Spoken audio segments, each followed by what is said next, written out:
आज हम बात करेंगे ऑडिटिंग में बहुत ही इंपॉर्टेंट टॉपिक इंटरनल चेक के बारे में, इसके ऑब्जेक्टिव्स, प्रिंसिपल्स और एडवांटेजेस। देखिए, इंटरनल चेक दो वर्ड से बना है। पहला है इंटरनल। इंटरनल मतलब आपके ऑर्गेनाइजेशन के अंदर का डिपार्टमेंट, आप जो उस ऑर्गेनाइजेशन में अपने कर्मचारियों से इंटरनली करवा रहे हैं या कर रहे हैं काम, उसको हम बोलेंगे इंटरनल वर्क। चेक, चेक का मतलब क्या होता है? नॉर्मल चेक करना, वेरीफाई करना, क्रॉस वेरीफाई करना, ठीक है। तो ये बन गया हमारा इंटरनल चेक। वो चेक जो हम अपने डिपार्टमेंट में, अपनी ऑर्गेनाइजेशन में इंटरनली अपने ही स्टाफ से करवाएंगे, वो कहलाएगा इंटरनल चेक। इंटरनल चेक एक चेकिंग प्रोसेस है, एक तरीका है चेक करने का। कौन सा तरीका?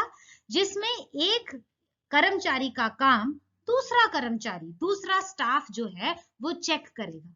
माने आपका एक एम्प्लॉई एक काम कर रहा है और आप ही का दूसरा एम्प्लॉई उस काम को चेक कर रहा है। बड़ी सिंपल सी बात है। और ये आपने इस तरह से सेटिंग करी है कि वो जो चेकिंग प्रोसेस है वो ऑटोमेटिकली ही होता रहे। हम कहते हैं ना, एक काम किया उसके बाद ऑटोमेटिकली हमारा दूसरा काम आ गया। तो ये जो चेक का प्रोसीजर है ये ऑटोमेटिक होता है। उधर एक कर्मचारी ने एक काम किया और साथ ही साथ दूसरे कर्मचारी ने पहले वाले का काम चेक कर लिया। It is a very important part of internal control system. ये जो हमारा इंटरनल कंट्रोल सिस्टम है उसी का एक ये पार्ट है। इंटरनल चेक करते हुए हम अपने काम को स्प्लिट कर देते हैं, डिवाइड कर देते हैं, हम डिवीजन ऑफ वर्क करते हैं। एक कार्य को छोटे छोटे टुकड़ों में बांट दिया जाता है। एक प्रोसेस को दो हाथ से नहीं होता, चार हाथों में बांट दिया जाता है। डिफरेंट हैंड्स मतलब दो लोग, एक लोग नहीं, एक पर्सन ने आपका एक काम नहीं करना, एक से ज्यादा पर्सन ने एक काम को करना है। यानी कि दो लोग एक काम पर रहेंगे, एक वो कार्य को करेगा और दूसरा उसी कार्य को चेक करेगा। इंटरनल चेक से एक हमारा कॉन्टिन्यूअस ऑडिट ऑफ ट्रांजैक्शंस हो जाता है। देखिए, ऑडिट किसको कहते हैं? ऑडिट होता है चेक करना, वेरीफाई करना कि क्या ये काम ठीक है। कॉन्टिन्यूअस मतलब लगातार हमारे सारे ट्रांजैक्शंस का, हमारे सारे कामों का, भले वो बुक्स ऑफ अकाउंट का कुछ रिकॉर्ड करना था, है जी, भले वो काम किसी काउंटिंग करना था अपने अपने अपने टूल किट्स का, जो भी थी ट्रांजैक्शन आपके ऑफिस में, आपके डिपार्टमेंट में हुई, उसका लगातार ऑडिट करवाना ही इंटरनल चेक कहता है। कॉन्टिन्यूअस का मतलब ये है कि अपने सिस्टम से वो ऑडिट होता चल रहा जा रहा है, होता चला जा रहा है। ऐसा नहीं है कि एक दिन हम सो के उठते हैं और हम बोलते हैं कि आज हमने इंटरनल चेक करना है, कर लिया, अब अगले 5 दिन तक आप सो जाओ, ठीक है, 5 दिन तक आप कुछ ना करो, फिर छठे दिन आप फिर सो के उठो तो आज हम इंटरनल चेक कर लेते हैं। ऐसा नहीं होता। इट इज अ कॉन्टिन्यूअस चीज। कॉन्टिन्यूअस मतलब लगातार होने वाली चीज। हमने इंटरनल चेक को अपने डिपार्टमेंट में पार्ट ऑफ रूटीन बना लेना है। कुछ रूटीन के काम होते हैं ना जो हम रोजमर्रा से करते हैं, उनको हम याद भी नहीं रखते लेकिन वो रूटीन में होते रहते हैं। उसी तरह से हमने अपने इस इंटरनल चेक को रूटीन का पार्ट बना लेना है, जो कॉन्टिन्यूअस होता रहेगा। जहां काम हुआ वहां चेक हुआ, जहां काम हुआ वहां चेक हो गया। इंटरनल चेक जो है वो एक ऑटोमेटिक चेक है। जैसा कि ऑटोमेटिक का मतलब मैंने बताया, अपने आप होने वाला। इस तरह से मैनेजमेंट ने सिस्टम बना देना है कि हमारी चेकिंग अपने आप होती रहे। उस चेक करने के लिए बार बार बोलना नहीं पड़ेगा, उस चेक को करने के लिए जताना नहीं पड़ेगा। It will be a part of your habit, आपके रूटीन का ही पार्ट बन जाएगा। ड्यूटीज को इस तरह से विभाजित किया जाता है एंटायर प्रोसेस में, ताकि जो चेक है वो ऑटोमेटिक होने के साथ साथ इमीडिएट भी हो जाए। इमीडिएट का मतलब क्या होता है? तुरंत। एक तो वो चेक ऑटोमेटिक हो जाए, कहना ना पड़े, सिस्टम ही ऐसा बना दिया कि अपने आप चेक हो जाए, और दूसरा तुरंत चेक हो जाए। तुरंत चेक का मतलब जहां कार्य हुआ वहीं चेकिंग हो गई। ऐसा नहीं है कि आज तुमने एक काम कर लिया, उसको 6 महीने के बाद चेक करना है, 1 महीने के बाद चेक करना है। अरे भैया, तब तक तो बहुत पुरानी बात हो जाएगी। और उससे रिलेटेड एक गलती हो गई तो उससे रिलेटेड 1 महीने में न जाने कितनी और गलतियां कर बैठोगे, है ना। इसलिए उस चेक का इमीडिएट होना, उस चेक का तुरंत होना उतना ही जरूरी है जितना कि उसका ऑटोमेटिक चेक। ऑटोमेटिक होना भी बहुत जरूरी है, उसका तुरंत होना भी बहुत जरूरी है। अगर वो चेक हुआ जी आपका 1 महीने के बाद, तो वो आपके बेस्ट रिजल्ट्स आएंगे ही नहीं। इंटरनल चेक को डिजाइन करने वाले लोग, सिस्टम बनाने वाले लोग कौन होंगे जी? आपका इंटरनल मैनेजमेंट ये काम करेगा। इंटरनल चेक का सबसे बड़ा फायदा ये है कि आपके फ्रॉड और आपके एरर, घोटाले और गलतियां जो हैं वो कम से कम हो। कोशिश ये रहती है इंटरनल चेक में कि हो ही ना कोई भी घोटाला, कोई भी गलती, और अगर कोई हो जाए तो उसको फटाफट तुरंत, जो वर्ड मैंने बोला है, तुरंत आप उसको डिटेक्ट कर लीजिए, पकड़ लीजिए उस गलती को, उस घोटाले को, और साथ साथ उसका करेक्शन हो जाए। देखिए एक एग्जांपल लेते हैं। जब हम लेजर बना रहे होते हैं तो इंटरनल चेक के में एक पर्सन लेजर बनाएगा और दूसरा पर्सन साथ साथ उसको चेक कर लेगा कि क्या उसने ये लेजर ठीक बनाया है। इतनी छोटी सी बात है, इसको हम इंटरनल चेक कहते हैं। इसका फायदा ये रहता है कि कोई भी ट्रांजैक्शन मिस नहीं होगा। अगर पहले पर्सन से कोई गलती हुई है तो ये जो दूसरा पर्सन है ना चेकिंग के लिए बैठा, वो उस गलती को पकड़ लेगा, तो कोई ट्रांजैक्शन मिस नहीं होगी, और जो आपकी बुक्स ऑफ अकाउंट है वो 100% एक्यूरेसी के साथ बनेगी। तो फायदा हमने आपको बताया कि कोई घोटाला, कोई गलती ना हो, ऐसा मानते हुए ही हम इंटरनल चेक को अपने सिस्टम में लेकर आते हैं। एग्जाम्पल देते हैं। सेल्स और कैश हैंडलिंग अलग अलग लोगों के द्वारा होनी चाहिए, अलग अलग कर्मचारियों के द्वारा होनी चाहिए। देखिए एक पर्सन सेल्स हैंडल करता है, जितनी बिक्री हुई हो गई, बहुत अच्छी बात है। जब बिक्री होगी तो पैसा आएगा, जो पैसा आएगा तो अगर आप ये दोनों चीजें एक ही कर्मचारी के हवाले कर दोगे तो हो सकता है कि कहीं ना कहीं वो सेल्स भी कम दिखाए और थोड़ा सा पैसा अपने घर ले जाए। लेकिन अगर आप दो लोगों को अपॉइंट कर देते हो, अगर एक बंदा सेल्स देख रहा है तो और दूसरा बंदा साथ साथ कैश काउंट कर रहा है, तो ये तो बहुत बड़ी अच्छी बात हो जाएगी ना। आपकी सेल्स और कैश की बात साथ साथ वेरीफाई हो जाएगी कि कितनी बिक्री हुई और कितना कैश आया। ये हो गया हमारा इंटरनल चेक। और एग्जांपल लीजिए, वाउचर्स बनाते हैं ना हम, वाउचर बनता है। जब वाउचर बनता है तो एक पर्सन वाउचर को बना रहा है, दूसरा उस वाउचर को रिव्यू कर रहा है, ठीक है, रिव्यू माने उसको देख रहा है, चेक कर रहा है, और तीसरा उसको अप्रूव कर रहा है, साइन करके आगे भेज रहा है। तो देखिए जब आपने 3 लोगों से एक ही वाउचर बनवा लिया तो गलती तो होएगी नहीं, और अगर होएगी तो वो पकड़ी जाएगी। तो इंटरनल चेक क्या है? It is a check for all the errors. देखिए गलतियां दो तरह की हो सकती हैं। एक होता है जानबूझकर की गई गलती, कोई आपका एम्प्लॉय आपको धोखा देना चाह रहा है इसलिए जानबूझकर गलती कर रहा है, ऐसी गलती भी दूसरा बंदा पकड़ लेगा। और एक गलती होती है अनजाने में हो गई गलती, वो जानबूझकर नहीं करना चाह रहा था पर उससे हो गई, तो इस तरह की गलती को भी दूसरा पर्सन पकड़ लेगा। तो जानने वाली गलती और अनजाने में गलती, कोई भी गलती हो वो पकड़ी ही जाएगी। तो इंटरनल चेक को बोला जाता है check made for all types of errors. ये हमने आपको बता दिया, वाउचर प्रिपरेशन का एग्जांपल आपको दे दिया गया है। जब भी कभी हम बैंक में जाते हैं तो आप देखते हो जो चेक है ना, उसके ऊपर पहले बैंक का एक ऑफिसर साइन करता है और उसके ऊपर दूसरा ऑफिसर भी साइन कर देता है। तो वो क्या है? वो इंटरनल चेक है, ताकि एक ऑफिसर गलती से गलत साइन ना कर दे। उसने सब डिटेल्स चेक करी, अमाउंट चेक करा है, अकाउंट नंबर चेक किया है, तो चेक जो है वो मोर देन 1 पर्सन से जब अप्रूव होता है, एक चेक के ऊपर 2 साइन किए गए आपको मिलते हैं बैंक में, तो आप समझ जाइए कि ये क्या है, ये इंटरनल चेक की एग्जांपल है जो हमने आपको दी है। इंटरनल चेक से आपको बेस्ट रिलायबल इंफॉर्मेशन मिलती है। अगर आपने अपनी शॉप में, अपने डिपार्टमेंट में, अपनी फैक्ट्री में, अपनी ऑर्गेनाइजेशन में इंटरनल चेक लागू किया हुआ है तो जो इंफॉर्मेशन है वो बिल्कुल सही रहेगी, क्योंकि एक ने लिखी दूसरे ने पकड़ी गलती, एक ने काम किया दूसरे ने उसका चेक किया, तो गलती के आसार बहुत कम हो जाते हैं। आपका जो कैश है इस सिस्टम में, आपके जो एसेट्स हैं, जो टूल्स हैं, जो किट्स हैं, जो एसेट है, वो सब प्रोटेक्टेड रहते हैं। अगर गलती से कोई गलती हो जाती है तो वो इमीडिएटली पकड़ी जाती है और वो जो सुपरवाइजर है या जो इमीडिएट हेड है, क्लर्क है, उसको बता दी जाती है। इस सिस्टम में जो सीनियर अकाउंटेंट्स होते हैं, सुपरवाइजर्स होते हैं, वो अपने जूनियर्स के ऊपर नजर रखते हैं, वो सरप्राइज विजिट भी देते हैं, सरप्राइज चेक्स भी लेते हैं। पीरियोडिकल रिव्यूज होता है, समय समय पर रिव्यू किया जाता है अपने सारे सिस्टम को कि क्या इस सिस्टम में कोई चेंज की जरूरत है, तो वो इमीडिएटली इफेक्टिव कर दिया जाता है। अब हम बात करेंगे जी ऑब्जेक्टिव्स ऑफ इंटरनल चेक कि क्या उद्देश्य क्या है इंटरनल चेक का, किन मुद्दों के ऊपर हम इंटरनल चेक को अपनी ऑर्गेनाइजेशन में इंक्लूड करते हैं। तो पहला आता है जी आपका, हम अपने कर्मचारियों की, अपने स्टाफ की ओवरऑल एफिशिएंसी जो है वो बढ़ानी चाहते हैं। ठीक है, देखिए हर क्लर्क को मालूम है कि जो मैं काम लिख रहा हूं कागज के ऊपर या कंप्यूटर के ऊपर, इंटरनल चेक है तो जो मैं काम कर रहा हूं मेरी ट्रांजैक्शंस को दूसरे बंदे ने चेक करना ही करना है। जब उसको ये पता है कि मेरा किया हुआ काम दूसरा बंदा साथ साथ चेक करेगा, तो वो कभी भी नहीं चाहेगा कि उसका कुलीग माने उसका सहपाठी, उसका सहकर्मचारी उसकी गलती निकाले। वो तो किसी को अच्छा नहीं लगता ना कि जब आपका फ्रेंड आपकी गलती निकाले, तो आप ये कोशिश करोगे कि मुझसे गलती हो ही ना। तो वो बहुत ज्यादा ध्यान से अपना कार्य करेगा, अलर्ट होके काम करेगा, ध्यान से काम करेगा, क्योंकि वो नहीं चाहेगा कि दूसरा एम्प्लॉय उसकी गलती निकाल के उसको पिन पॉइंट करे। इसलिए हमारे स्टाफ की जो एफिशिएंसी है, कार्यशीलता है, वो बढ़ जाती है। ठीक। दूसरा इसका ऑब्जेक्टिव ये है कि अगर एक क्लर्क ने पहले वाले का काम चेक करना है, तो वो क्लर्क नंबर जो 2 है ना, उसको भी तो सारी नॉलेज होनी चाहिए ना, वो सारी अपनी नॉलेज अपडेट करेगा।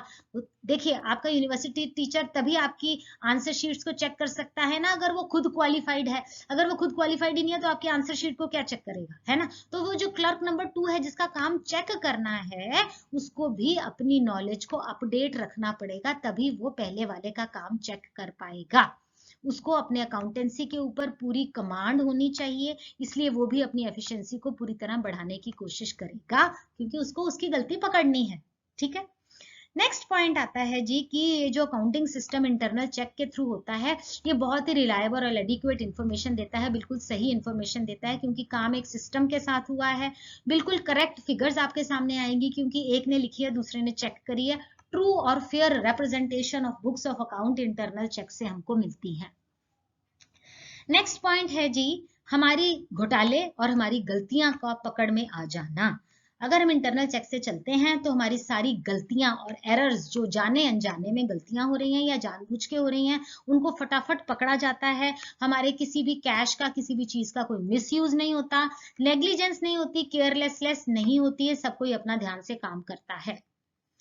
इंटरनल चेक का एक और ऑब्जेक्टिव है कि अगर हो गई है गलती, तो उसको डिटेक्ट कर लो, उसको पकड़ लो, उसको लंबा ना खींचने दो, इलास्टिक के जैसे गलती ना खींचे। देखिए, अगर जर्नल में एंट्री गलत हो गई है, तो लेजर भी गलत पोस्ट होगा, उसके बाद ट्रेडिंग P&L भी गलत लगेगा, और वो प्रॉफिट एंड लॉस से और वो बैलेंस शीट पे होता होता गलतियां ही होती रहेंगी।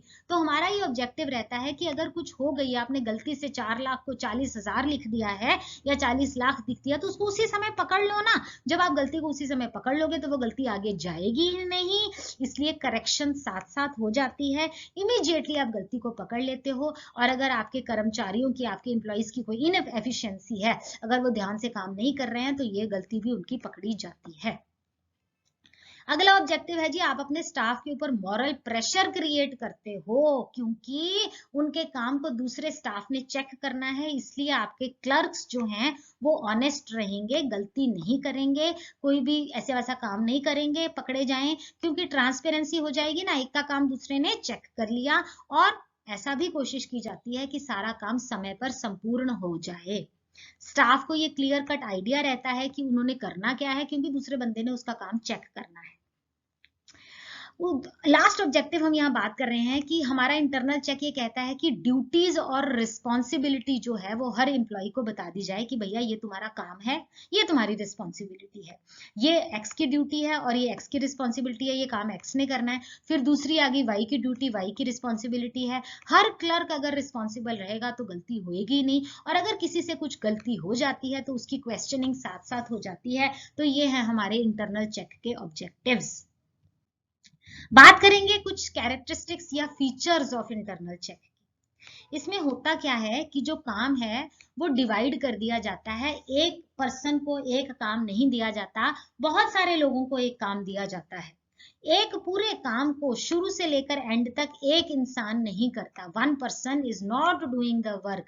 क्यों? अगर ऐसा होगा तो वो तो चौधरी बन के बैठ जाएगा ना। अगर तुमने सारा का सारा काम एक को दे दिया, तो गलती करने के चांसेस भी ज्यादा है, क्योंकि वो सारा का सारा ही वो ही चौधरी हो गया ना वहां पे। इसलिए क्या कहते हैं कि कोई भी एक एम्प्लॉय, कोई भी एक कर्मचारी शुरू से लेकर एंड तक वो काम को नहीं करता। हर स्टेज पर हम एक नया बंदा खड़ा करके रखते हैं। 2 हाथों से काम नहीं होता, कम से कम 4 हाथों से एक काम होगा। सेग्रीगेशन ऑफ वर्क, आपने इस एक काम के छोटे छोटे टुकड़े कर दिए, उससे क्या होगा, ऑटोमेटिक इंटरनल चेक जो है आपके सिस्टम में आ जाता है। नेक्स्ट है जी सेग्रीगेशन। सेग्रीगेशन होता है तोड़ देना, काम को छोटा छोटा कर देना। हर काम को फिजिकल एसेट्स रिकॉर्ड करने, मान लीजिए आपके ऑफिस में टूल किट्स पड़ी हैं, है ना, कितनी टूल किट्स हैं उसको काउंट करके रखना और एक कागज के ऊपर उसके नोट्स बनाने, ये एक पर्सन की ड्यूटी रहेगी। और उन टूल किट्स को कस्टडी माने किसने वहां पर काउंट करके ताला लगाया है, वो दूसरा बंदा करेगा। तो आपका होगा क्या, जो कागज के ऊपर लिखा है और जो फिजिकली प्रेजेंट है, आपका वेरीफाई करने का बहुत आसान तरीका रहेगा। अगर एक बंदे को ये काम दिया गया होगा तो वो घोटाला करने के चांसेस बहुत ज्यादा हो जाएंगे, क्योंकि कागज पे भी उसने लिखना है और काउंटिंग भी उसने ही करनी है। आप पता है कागज पे लिखने वाला बंदा दूसरा है और काउंट करने वाला दूसरा है, इसलिए गलती होगी ही नहीं। एक पर्सन को काम दे दिया जाता है कि वो टूल किट्स को रिकॉर्ड रखे, और दूसरा जिसके हाथ में रहेगी, जिसकी कस्टडी में रहेगी, जो वहां पर इंचार्ज होगा, वो अलग बंदा रहेगा। नेक्स्ट है जी जॉब रोटेशन। जॉब रोटेशन का मतलब ये रहता है कि हम अपने स्टाफ की ड्यूटीज को बदलते रहते हैं, शिफ्ट करते रहते हैं। ऐसा नहीं है कि एक स्टोर का इंचार्ज, ये हमारा एक स्टोर है मान लीजिए, इसके अंदर दुनिया भर का सामान, हमारे स्क्रूज, हमारी टूल किट्स रहती हैं, तो इस स्टोर का इंचार्ज आपने सदा के लिए एक पर्सन को बना दिया, ऐसा बिल्कुल भी नहीं करना है, क्योंकि इस पर्सन के पास ही अगर सारा अथॉरिटी आ जाएगी तो ये घोटाला कर देगा। आपने अगर 2 महीने के लिए इस पर्सन की ड्यूटी स्टोर में रखी है, तो अगले 2 महीने के लिए दूसरा स्टाफ एम्प्लॉय कर दो, इसको कहीं और भेज दो, ठीक है ना। इसको कहते हैं ड्यूटीज ऑफ एम्प्लॉय को शिफ्ट करना और टाइम टू टाइम चेंज करते रहना। और ये सब आपने करना है प्रायर नोटिस से पहले। ऐसा नहीं है कि उसको बता देना भैया 1 हफ्ते के बाद ना आपका दूसरे स्टोर में है, तो तब तक तो वो इस स्टोर की सेटिंग कर लेगा और दूसरे स्टोर की सेटिंग की तैयारी कर लेगा। बिना बताए, बिना नोटिस दिए आप एक पर्सन को ड्यूटी बदल दो और दूसरे में पहुंचा दो, इसको कहते हैं जॉब रोटेशन। कोई भी एक कर्मचारी ज्यादा लंबे समय तक एक पोजीशन पर नहीं रहना चाहिए, उसकी ड्यूटीज बदलती रहनी चाहिए। अगर कोई एक कर्मचारी ज्यादा लंबे समय तक एक ही जगह पर रहता है, तो वो उसका चौधरी बन जाएगा, उसका एक्सपर्ट बन जाएगा। तो फिर मैच फिक्सिंग यानी कि ब्राइब लेना और ये सब घोटाला करना, मैनिपुलेशन करना, चीटिंग करना, उसके चांसेस बहुत ज्यादा बढ़ जाएंगे। तो अपने कर्मचारियों के रोल्स जो हैं वो बदलते रहने चाहिए। आपने देखा होगा बैंक ऑफिसर्स की ट्रांसफर हो जाती है 3 साल के बाद, LIC के कर्मचारियों की भी हो जाती है। क्यों हो जाती है? क्योंकि उनको एक जगह पर नहीं रहने दिया जाता ना, बिकॉज कोई चीटिंग ना हो जाए, कोई वो ऐसे उल्टे सीधे काम ना करने लग जाए। इसलिए हमें भी अपने इंटरनल चेक में जो है जॉब रोटेशन करते रहना चाहिए। अगला आता है जी अथॉरिटी और रिस्पॉन्सिबिलिटी। हमारा इंटरनल चेक ये कहता है कि क्लियर डिफाइन करो किसकी अथॉरिटी किसकी रिस्पॉन्सिबिलिटी है ना। अगर आप किसी को रिस्पॉन्सिबिलिटी दे रहे हो, 10 लोगों के ऊपर आपने एक बंदा रख दिया है, तो उसको अथॉरिटी भी तो दो ना। अगर आपने उसको अथॉरिटी नहीं दी, उसके हाथ में पावर नहीं दी, तो वो रिस्पॉन्सिबिलिटी भी नहीं लेगा, उसका इफेक्ट ही नहीं आएगा। तो clear cut definition of authority और रिस्पॉन्सिबिलिटी जो है वो होनी चाहिए। जिसको आपने जिम्मेवार बनाया है उसको थोड़ी सी पावर भी दो, ताकि वो अपने जूनियर से काम करवा सके। Work of the subordinate staff, जो आपके नीचे जो कर्मचारी काम कर रहे हैं, उनका काम जो है सुपीरियर स्टाफ टीम द्वारा चेक किया जाना चाहिए। रिस्पॉन्सिबिलिटी और अथॉरिटी आपस में बहुत ज्यादा कोरिलेटेड होती है। इंटरनल चेक में ये बोला जाता है कि इन दोनों की सही सलामत तरीके से बढ़ती रहनी चाहिए। जिसको अथॉरिटी दिया उसको रिस्पॉन्सिबिलिटी भी दो, जिसको रिस्पॉन्सिबिलिटी दिया उसको अथॉरिटी भी दो। इससे क्या होता है कि आपके जूनियर्स जो हैं उनका काम चेक करने में, मॉनिटर करने में बहुत आसानी रहती है और फ्रॉड के बहुत कम चांस रहते हैं। एम्प्लॉइज के ऊपर मॉरल प्रेशर रहता है कि वो बहुत ध्यान से काम करें। तो ये जो अथॉरिटी और रिस्पॉन्सिबिलिटी की चेन है वो होता है, देखो ऐसे क्लर्क होता है, उसके ऊपर मैनेजर होता है, मैनेजर ने क्लर्क का काम चेक करना है, मैनेजर के ऊपर जनरल मैनेजर, और एंड में आ जाता है CEO, chief executive officer. Accounting control की हम बात करें तो इंटरनल चेक ये डिमांड करता है कि ये कंट्रोल अकाउंट्स जरूर बनाए जाएं, ताकि कोई भी गलती आपकी किताबों में ना हो। स्टॉक टेकिंग और रिकंसिलिएशन स्टेटमेंट भी बनानी चाहिए। एसेट वेरिफिकेशन फिजिकली भी करना चाहिए। आपकी किताब क्या कह रही है और आपके पास सच में कितने एसेट्स हैं, प्लीज 2-2 अलग-अलग बंदों को ये ड्यूटी दे दो और चेक करते रहो। सेल्फ बैलेंसिंग लेजर बनाना बहुत जरूरी है। इन सब चीजों से इंटरनल चेक बहुत ज्यादा स्ट्रॉन्ग बनता है। नेक्स्ट पॉइंट आता है जी मैकेनिकल डिवाइसेस। देखिए, ऑटोमेटिक टाइम रिकॉर्ड मशीन अगर हम रखते हैं, ऑटोमेटिक हम कैश रजिस्टर रखते हैं, तो क्या है, इंटरनल चेक होता रहता है। अगर आप एक रजिस्टर रख रहे हो जिसमें हाथ से लिखते हो, उसमें गलती के चांस बहुत ज्यादा रहते हैं। कोई भी जो कर्मचारी है वो काट कर गलती को रीराइट लिख सकता है, ओवरराइट कर सकता है डाटा को, है ना। तो जो मैनुअली काम होते थे उनमें बहुत सारी गलतियां होती थी। तो ये एडवाइस किया जाता है कि आप ऑटोमेटिक टाइम रिकॉर्ड मशीन्स रखिए, ऑटोमेटिक कैश रजिस्टर्स रखिए। ये अपने प्री डिफाइंड लॉजिक पर ये सब डिवाइसेस चलते हैं और इससे कैश की गड़बड़ी होने के चांसेस ना के बराबर रह जाते हैं। देखिए, अटेंडेंस के लिए मैनुअल रजिस्टर भी हो सकता है और बायोमेट्रिकल मैकेनिकल डिवाइस भी हो सकता है। तो जो मैनुअल रजिस्टर है उसमें स्टाफ लेट भी आया और अपना टाइम गलत चढ़ा भी सकता है क्योंकि उसी ने तो लिखना है। लेकिन बायोमेट्रिक केस में ऐसा नहीं हो सकता, ऑटोमेटिकली टाइम रिकॉर्ड हो जाता है। तो ये इंटरनल चेक के आपके टूल्स आ गए कि आप ये वाले डिवाइसेस रखेंगे तो आपके लिए बढ़िया रहेगा। क्रॉस वेरीफाई होता रहेगा ना कि कौन कितने बजे आया। अब हम बात करेंगे जी एडवांटेजेस क्या हैं। जैसे कि हमने फीचर्स में बात करी है, इनमें इंटरनल चेक में डिवीजन ऑफ वर्क हो जाता है, वर्क को छोटे छोटे टुकड़ों में बांट दिया जाता है, थोड़ा थोड़ा काम सबके हिस्से आता है, एक पर्सन दूसरे का काम चेक करता है। अगर कोई जाने अनजाने में गलती, घोटाला, फ्रॉड हो जाता है, एरर हो जाती है, तो वो पकड़ी जाती है और उसी समय उसको दुरुस्त कर दिया जाता है। आपके कर्मचारियों की एफिशिएंसी है जो बढ़ जाती है क्योंकि आप इंटरनल चेक रखे हुए हो, एक ने दूसरे का काम चेक करना है तो आप सचेत होकर, सतर्क होकर काम करोगे। और मॉरल वैल्यू ऑफ एम्प्लॉय भी बढ़ जाती है क्योंकि उसके काम में ये आ जाता है कि उसको ऑनेस्ट रहना है। ऑनेस्ट रहेगा तभी कोई उसकी तरफ पिन पॉइंट नहीं करेगा। एडवांटेज टू दी ऑडिटर, देखिए अगर इंटरनल चेक आपका बहुत स्ट्रांग है तो ऑडिटर को बहुत ज्यादा एडवांटेज हो जाती है। ऑडिटर कौन होता है जी? जो बाहर से आता है और आपके बुक्स ऑफ अकाउंट को चेक करता है। अगर उसको पता है कि इंटरनल चेक बहुत स्ट्रांग है तो उसका समय बच जाता है, उसको एक एक चीज चेक करने की जरूरत नहीं पड़ती क्योंकि उसको पता है कि हर चीज पहले ही चेक हुई है। उसका समय बच जाता है, लागत बच जाती है। ऑडिटर का काम बहुत कम हो जाता है, ट्रांजैक्शंस को चेक करना बड़ा आसान है क्योंकि वो ऑलरेडी चेक्ड होती हैं। ऑडिटर को ये बात पता हो कि ऑर्गेनाइजेशन में बहुत अच्छा इंटरनल चेक सिस्टम है तो उसको ये पता रहता है, उसका दिमाग उसको कहता है कि शुरू से ही सारा सिस्टम से चल रहा है काम और शुरू से ही सारी चेकिंग हुई है और जितने भी अकाउंट्स हैं वो ट्रू पिक्चर जो है ऑर्गेनाइजेशन की बताते हैं। उसका ऑडिटर का काम बहुत आसान हो जाता है, बहुत कन्वीनियंट हो जाता है उसको। वो रिलैक्स हो सकता है क्योंकि उसको पता है कि उसका आधा काम हुआ हुआ है। वो टेस्ट चेकिंग और सैंपल मेथड से भी अपना काम कर सकता है। अब थोड़े से डिसएडवांटेजेस की भी बात कर लेते हैं इंटरनल चेक की। देखिए एक टाइम कंज्यूमिंग प्रोसेस है, इसमें समय जो है वो बहुत ज्यादा लगता है। अदरवाइज तो एक बंदे ने फटाफट लेजर बना देना था और काम खत्म हो गया। अब वो एक ने बनाया है तो दूसरे ने चेक करना है, तो देखिए समय तो लगेगा ही ना, लागत भी लगेगी और समय भी लगेगा। क्योंकि दूसरे बंदे ने चेक करना है तो आपको दो बंदों का टाइम लगेगा। हर चीज को चेक करने के लिए मल्टीपल स्टेजेस से गुजरना पड़ता है, तो it's a very time consuming process. दूसरा हम देखते हैं कभी कभी कि भी जब डिटेक्ट हो जाती है ना, पकड़ी जाती है गलती या फ्रॉड पकड़ा जाता है, न मालूम कौन से स्टेज पे पकड़ा जाता है ना, हो सकता है बिगनिंग में ही पकड़ लिया जाए, हो सकता है चौथी स्टेज पे पकड़ा जाए।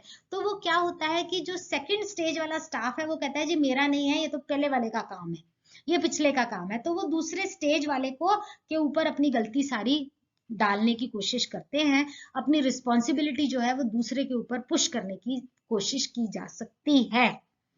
थर्ड पॉइंट इज कि जो इंटरनल चेक वाला सिस्टम है ना, ये छोटी ऑर्गेनाइजेशंस के लिए सूटेबल नहीं है क्योंकि देखो ज्यादा स्टाफ चाहिए, एक स्टाफ चाहिए जो वो कार्य करेगा, दूसरा स्टाफ इसलिए चाहिए कि वो उसको चेक करे। जब ज्यादा स्टाफ होगा तो ज्यादा पैसा चाहिए है ना, तो बिना पैसे के तो स्टाफ भी नहीं आएगा ना। तो जो छोटे ऑर्गेनाइजेशन है, छोटे दुकानदार है, छोटी फैक्ट्री वाले हैं, उनके पास जो फाइनेंस है वो भी थोड़े होते हैं और वो ज्यादा पैसा नहीं दे सकते ज्यादा स्टाफ के लिए। So we say that it is not suitable for a small organization. आगे बढ़िए फोर्थ पॉइंट पे, कभी कभी हो देखने में आता है कि जो एम्प्लॉयज हैं, जो आपके कर्मचारी हैं, जो आपका स्टाफ है, उनमें आपस में भेदभाव, कंफ्लिक्ट और रिफ्ट और थोड़ी बहुत ही कहासुनी होने के चांस हो जाते हैं क्योंकि जब एक ने दूसरे की गलती पकड़ के पिन पॉइंट करनी है तो पहले वाले को किसी भी हालत में अच्छा नहीं लगने वाला। तो हो सकता है कि इनकी आपस में थोड़ी सी कहासुनी हो जाए, थोड़ा सा लॉबी सी बन जाए कि ये मेरी गलती पकड़ता रहता है एंड ऑल दैट। इस तरह से कॉन्फ्लिक्ट होने के चांसेस रहते हैं क्योंकि जिसने गलती पकड़ी वो उसके ऊपर बात उंगली आएगी ना। Next is too much relaxation for the auditor. देखिए हमने बात करी पिछली स्लाइड में कि ऑडिटर का काम बड़ा आसान हो गया क्योंकि उसको पता है कि सारा सिस्टम ही इंटरनल चेक से चल रहा है, तो वो टेस्ट चेकिंग और सैम्पलिंग मेथड से आगे बढ़ सकता है। बट ये गलत है, ऑडिटर की अपनी ड्यूटीज रहती हैं, उसको ये जानते हुए कि इंटरनल चेक है लेकिन उसको अपना सतर्क रहना चाहिए, सचेत रहना चाहिए, अपनी ड्यूटी उसको ढंग से करनी चाहिए। कभी कभी हम देखते हैं कि ऑडिटर ज्यादा ही रिलैक्स हो जाता है जो कि गलत बात है। तो हमारा आज का आर्टिकल यहीं खत्म होता है। आई होप मैंने आपको अच्छे से समझाया है। आपको इससे रिलेटेड कोई डाउट हो तो आप प्लीज कमेंट सेक्शन में पूछ सकते हैं। आप मुझे कोई सुझाव देना चाहते हैं तो प्लीज आप कमेंट सेक्शन में लिख सकते हैं। प्लीज मेरे चैनल को लाइक कीजिए, सब्सक्राइब कीजिए। Thank you for watching. Stay safe, stay blessed.